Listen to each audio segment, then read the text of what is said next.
Basic application from the first section of the lion form. We're going to start with the right punch. This is classical. This is not how you would develop it as a self-defense application, but this is just so you understand the movement. The first movement here, we're lifting the arm up and we're striking towards the neck.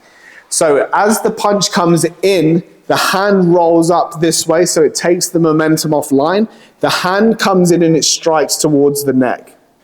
We're then going to circle the left hand around on the outside and strike down into lung 5. As we strike the hand down, the claw comes straight forwards towards the face.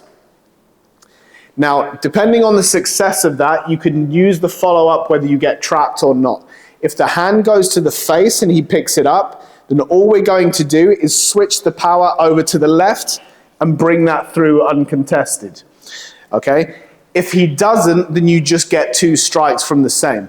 Okay, so as the hand comes in, 1, 2, 3, 4. The reason why you need to take these out of context is mainly because the strikes themselves aren't great and they're not a good thing to develop for response, but they're very good for training your body. So to start off with here, where we're coming up and we're striking underneath, your opponent is going to be slamming punches in so quick that that first movement is very, very difficult. If we started from a grab, if there was a grab here and your opponent was going to throw that punch and you just bring that hand up, that's going to exclude that fist.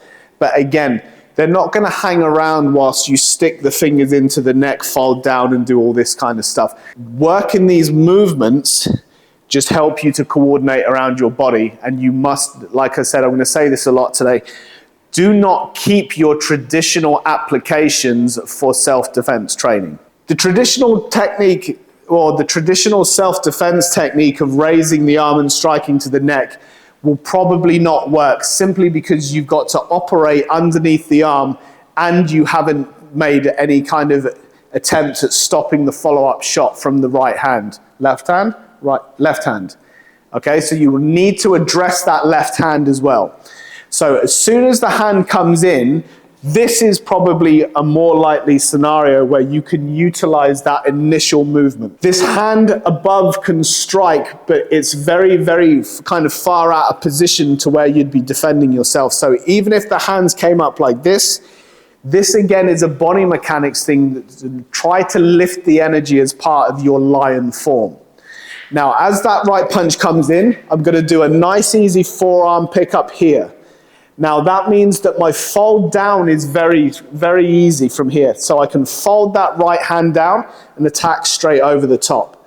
What it also means is that as I pick up that right punch, as his left one comes in, if I step off line, I can fold that hand down and take the left one out as he's re-chambering the right. Okay, so that one comes in, 1, 2, and my hand can be slamming him in the face before he can reload and throw that right punch, okay?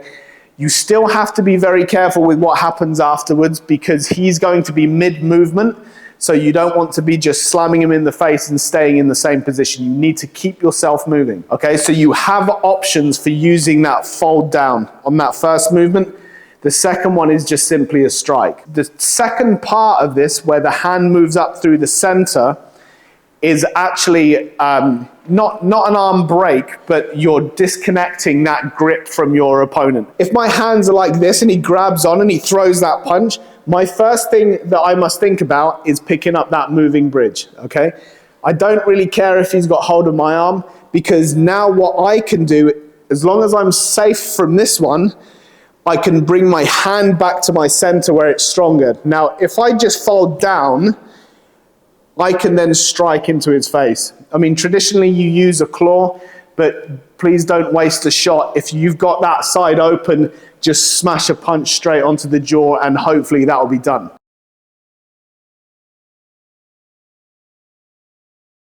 We're going to do a conditioning drill using the movements from section number 1. First of all, we're looking to condition the inside of the left arm. This is obviously going to be done on both sides.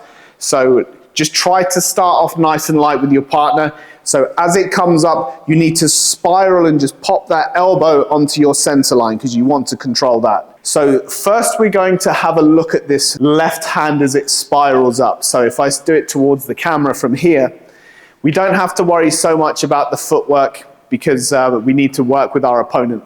So from here, it's this way. So as the hand comes up, we're just moving the elbow across into our center line as it rises upward. For the purpose of the traditional side of things, we're going to put the right hand in over the top, just because you're going to learn how to develop that power to drop the elbow as you strike forwards. So as we come forwards, the hand comes up and it's just going to sit on this line here. Part of the second movement, you're going to fold down with this left hand. So turn the left hand, fold it down. That's it. So your hands are going to cross. Just to get a rhythm, fold down, and then as you strike forward with this claw, you have to go to the outside of the right forearm, okay? So if I do it towards the camera, as it comes down, the right hand must come across towards the left and around towards the center. So essentially it's moving to the right. As you go, one, fold down, and then from here it goes over. Now you're both going to bring your left hands back, strike down with that front hand and just grip on, and then as you do the claw forwards, it's going to be exactly the same. So as the hand rolls up, you're going to strike to the outside. And this is where you're going to compete for that center line. So as you strike in, it's that movement there, and it has to be a nice firm press.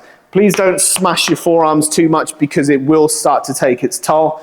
But if we go from the center nice and slow, one, fold down, two, fold down, three. Okay? So you have to try to get these movements, one,